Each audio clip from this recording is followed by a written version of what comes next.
Yo, how's it going, my fellow Calfichians? This is Cause Agent Cody speaking, bringing you another 5-minute review, more or less, of a game called Mages of Mystralia. In a world of magic, your mind is your greatest weapon. Learn the ways of magic and design your own spells to fight enemies, navigate treacherous terrain, and right past wrong in the kingdoms of Mystralia. Release date 18th of May 2017. Developer and publisher by Borealis Games. Now, just to give a quick rundown of what it is you do in the game. So basically, you play this girl protagonist in the game.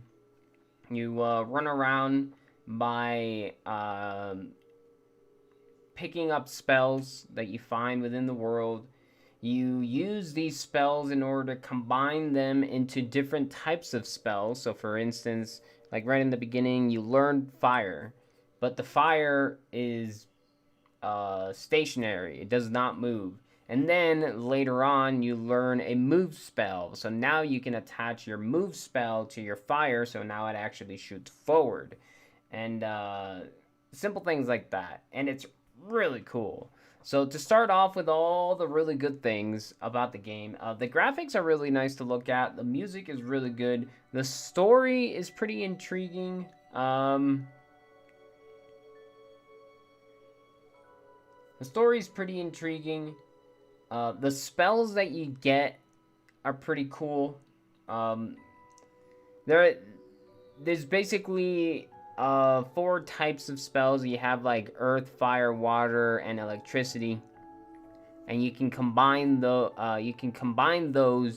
in order to do different things when you use the spell. So for example, you could shoot like a fireball and then you can have it explode, or you can use a spell that would freeze, and then when the freeze spell hits, it would shoot a fireball and explode, and it's pretty cool. If you know how to, if you can think of a way to combine these different spells and be able to use them as you go, it's really cool. Obviously, you have a certain bar of mana, so the more spells you stack onto your wand, or you make one spell do another spell right after it hits, it uses up your mana. So obviously, the more you stack, the more mana you'll use, and you'll only be able to have so much mana before you run out of mana, or before like it recharges. Because in this case, in this game, the mana itself recharges by itself. Obviously, you don't want to stack too much at first, but either way, you can stack spells on top of spells, which is really nice. The save points / checkpoints within the game in order to save and whatnot are fair. So for example, if you die, you get sent to your last checkpoint that you were located in.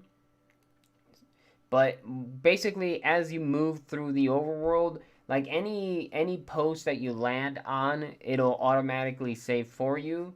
So you don't have to worry about that. I would say that the difficulty in the game is fair. Like, it's not too hard, it's not too difficult. There are 3 difficulties within the game. So there is easy, there is normal, and impossible. And basically, I played it in normal mode. Impossible is if you play it in impossible mode, and you happen to die, it's just a game over, period. So checkpoints don't exist within that game, within that difficulty. And you would have to start from the beginning. So obviously, if you want to play the game, it's basically normal or easy. The level design, I would say, is pretty good. So it's a sort of Metroidvania style where you run around, you find these different locations, but you can't necessarily solve them until you actually find different spells or different ways to combine spells. And you would basically have to go forward, find the spell that you haven't found, to then come back and see if you can figure it out then. Because there are like these little posts that basically say, they literally flat out say, you do not have the spells in order to figure out this puzzle yet, or you have the spells in order to figure it out. Would you like me to give you a hint um, as to what it is you need to use in order to solve it, which is really neat. Um, there is currency that you gain in the game. The one problem that I had when it came to the game is the currency. So, for example, there are things that you can buy in the game, but there's so little of it that it doesn't even justify the amount of currency that you pick up while playing. So, for example, you'll have like 300 currency, but the only thing that you can buy is worth 50. So the hint stones that you can find, whatever they're called, they do charge you for hints, but they only charge you once for the hint, and then anytime you talk to it afterwards, you don't have to pay for it.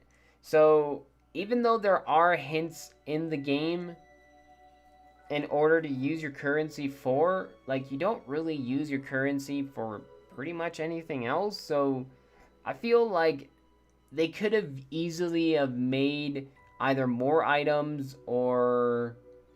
um or find a way to be able to use or even charge more for the hints, for example. Like, for how the game is played, I felt like everything was pretty fair other than the currency where there wasn't really anything to buy. But overall, the game's actually pretty amazing. I enjoyed it. This game was chosen to me via, if you watch Twitch, I have a channel point reward system where you would choose a random Steam game library that I have by rolling a dice, and that dice ended up rolling on this game, and it was actually pretty damn good. I enjoyed it quite a lot, and if you happen to play it, just know that, again, the difficulty is fair. In order to combine spells is really neat. The graphics are good to look at, as well as the music to listen to. And the level layout in general is good. It's in order to travel from one area to another, you might be confused, but it's really not that hard to actually find the spot where you need to go by simply looking at the map. For example, there's also teleportation stones that you can take in order to teleport from one side to another. And there's also a 100% completion that you can do within the game. So, for example, the game gives you a little check mark whether you found everything in that area or not, which is neat. The puzzles are good. There are several different types of puzzles, so they're not all just the same, but it does only use like a handful of style of puzzles, and then it kind of just rearranges it and makes it more difficult the further you go in. But overall, giving a grade to this game would definitely be, I would say, a 7.5 out of 10. Like, it's not amazing, but it is actually pretty fun if you like Metroidvanias or games where you need to form things in order to be able to move forward. So, again, like in this case, make spells in order to be stronger.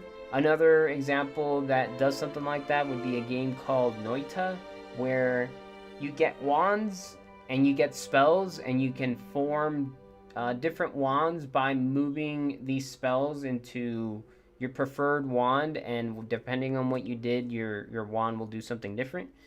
So there's that. It's actually, again, it's really good. If you happen to try it out, hopefully you like it. I'm sure if you feel like I mentioned something wrong or whatever, you'll let me know, or how to improve these videos if you so do wish. And that's it. Hopefully you guys had fun, and hope to see you in the next one. Take care.